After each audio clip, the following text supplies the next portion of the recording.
और बस चंद दिनों का ही मेहमान है। लेकिन विक्रम के बारे में हकीकत में कुछ और ही था, जिसके बारे में किसी को पता नहीं था।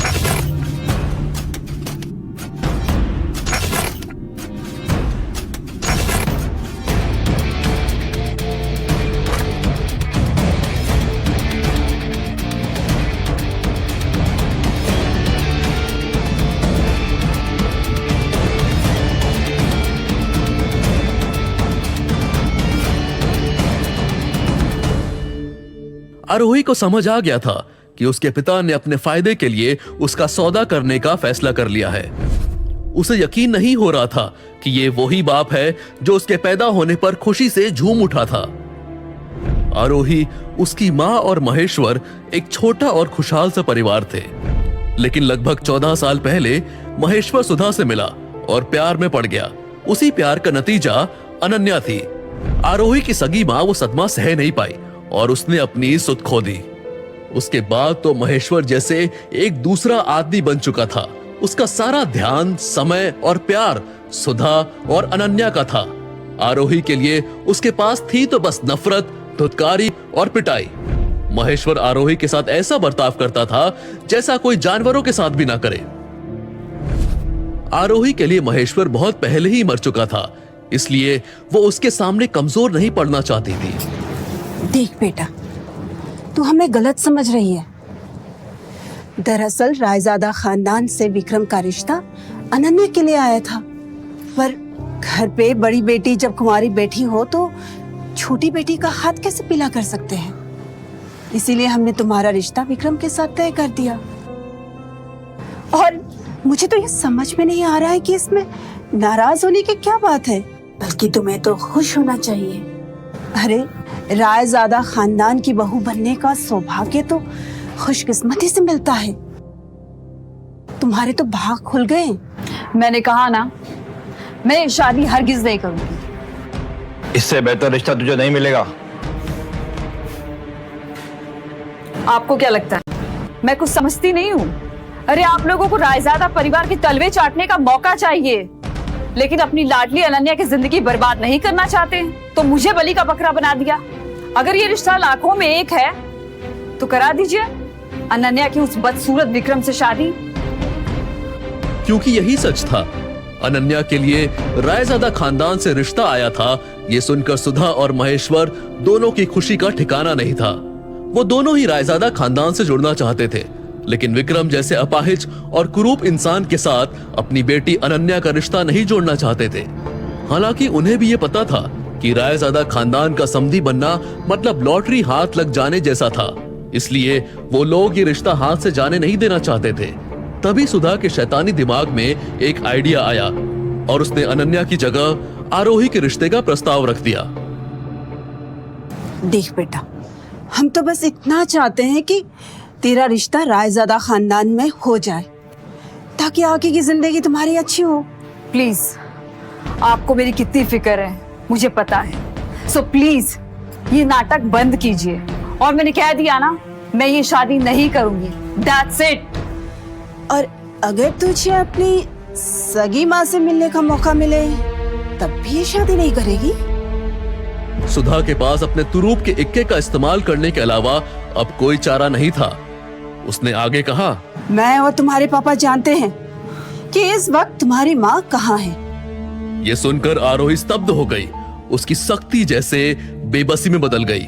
कुछ दिन पहले ही मिली थी वो हमें। सुधा ने आगे बताया और फिर महेश्वर की तरफ देखकर इशारा किया। आरोही ने जल्दी से वो तस्वीरें उठाई और देखने लगी। उसके आंसू, जो अब तक उसके साहस के बांध से रुके हुए थे, वो छूट गए और बहने लगे।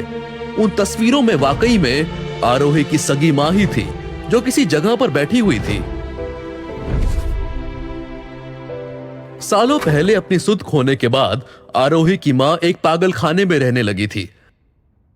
आरोही उससे मिलने रोज जाया करती थी।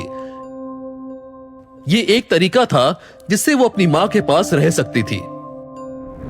लेकिन कुछ महीनों पहले आरोही का ये इकलौता सुख भी उससे छिन गया। उसकी मां अचानक कहीं गायब हो गई। वो कहां चली गई थी ये किसी को पता नहीं था। आरोही उसे हर रोज ढूंढती थी, पर निराशा ही हाथ लगती। देख आरोही, अगर तुझे अपनी माँ से मिलना है तो इस शादी के लिए हाँ करनी होगी, वरना जिंदगी भर अपनी माँ की शक्ल नहीं देख पाओगी तुम। ये सुनने के बाद आरोही के पास और कोई चारा नहीं बचा था। अपनी माँ के लिए वो कुछ भी करने को तैयार थी, इसलिए उसने रिश्ता मंजूर कर लिया। आरोही और विक्रम दोनों के परिवार को इस शादी की जल्दी थी, इसलिए अगले ही दिन आरोही की विक्रम से शादी रचाई गई। ये शादी रायजादा खानदान में रखी गई किसी भी शादी से बिल्कुल अलग थी। शादी में कुछ गिने चुने मेहमान ही शामिल थे। शादी के मंडप में जब आरोही बैठी थी तब विक्रम वहां व्हील चेयर पर आया था। आरोही ने विक्रम का चेहरा देखने की कोशिश की, लेकिन सेहरा पहना होने की वजह से वो विक्रम की शक्ल नहीं देख पाई।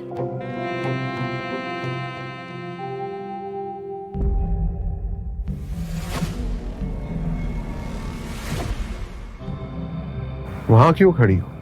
यहाँ मेरे पास आओ। ये आवाज सुनकर आरोही सोचने लगी कि ऐसे बेजान अवस्था में पड़े आदमी की आवाज इतनी करारी कैसे हो सकती थी, और साथ ही साथ उसे यह भी लगा कि ये आवाज उसने पहले कहीं सुनी है।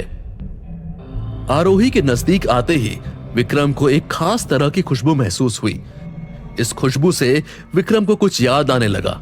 ये वही खुशबू थी जो उस रात उस होटल इंपीरियल के कमरे में महसूस हुई थी। 2 दिन पहले आरोही का 24वां बर्थडे था और उसकी सौतेली बहन अनन्या ने होटल इंपीरियल के एक कमरे में आरोही को सेलिब्रेशन के लिए बुलाया था। वहां पर अनन्या ने एक ड्रिंक में कुछ मिलाया और आरोही को पकड़ा दिया, जिससे पीते ही आरोही को कुछ अजीब सा लगा। उसे ऐसा लगने लगा कि जैसे उसे होश तो था, लेकिन वो कुछ भी बोल नहीं पा रही थी। अनन्या ने शैतानी मुस्कुराहट के साथ कमरे की लाइट्स ऑफ की और आरोही को ऐसी हालत में अकेला छोड़कर चली गई।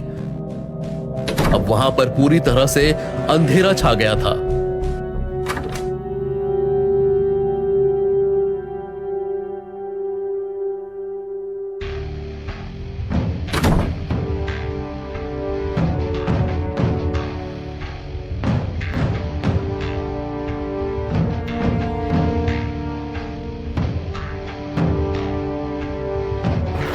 तुम मेरी मदद करो, मैं तुम्हारी मदद करूंगा। आरोही को लग रहा था कि वो आवाज किसी दूसरी दुनिया से आ रही थी। उस आवाज में मानो जहर घुला था। मदद करो।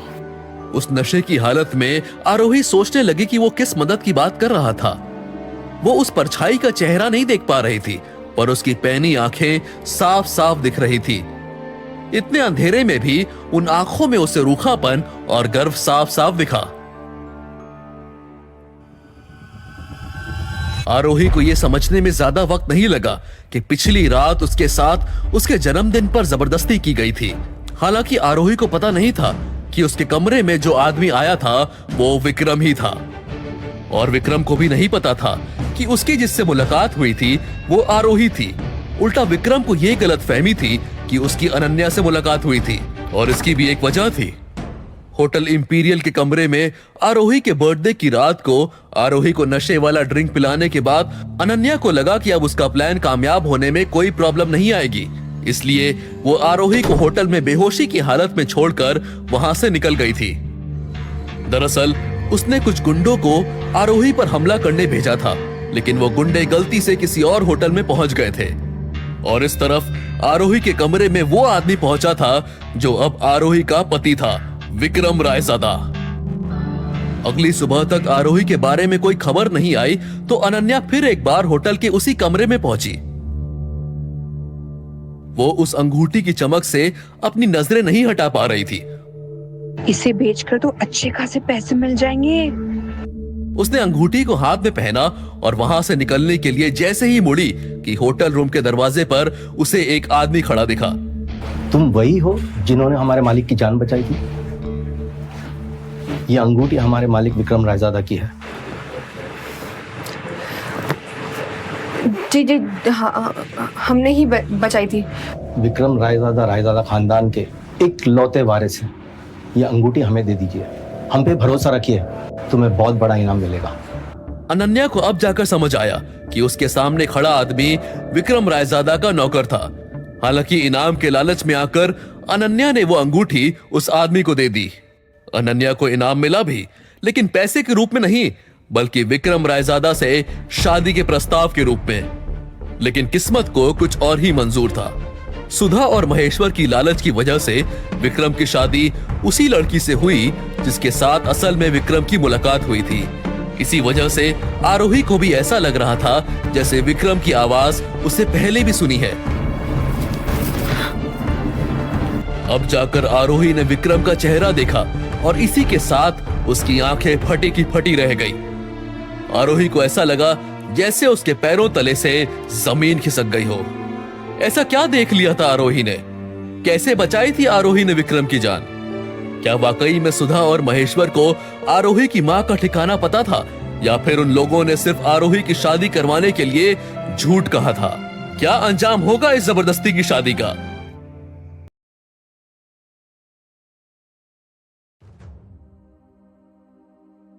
विक्रम के कमरे की उस लाल रोशनी में जब आरोही ने अपने पति का चेहरा देखा तो वो ऊपर से नीचे तक हिल गई, क्योंकि विक्रम बिल्कुल भी वैसा कुरूप नहीं था जैसे पूरी दुनिया उसके बारे में बोलती थी। उल्टा वो तो बेहद ही खूबसूरत था। इनफैक्ट आरोही ने अपनी जिंदगी में विक्रम से हैंडसम आदमी कोई नहीं देखा था। एक पल को आरोही को लगा कि वो गलत कमरे में आ गई है। चिंता मत करो, तुम बिल्कुल ठीक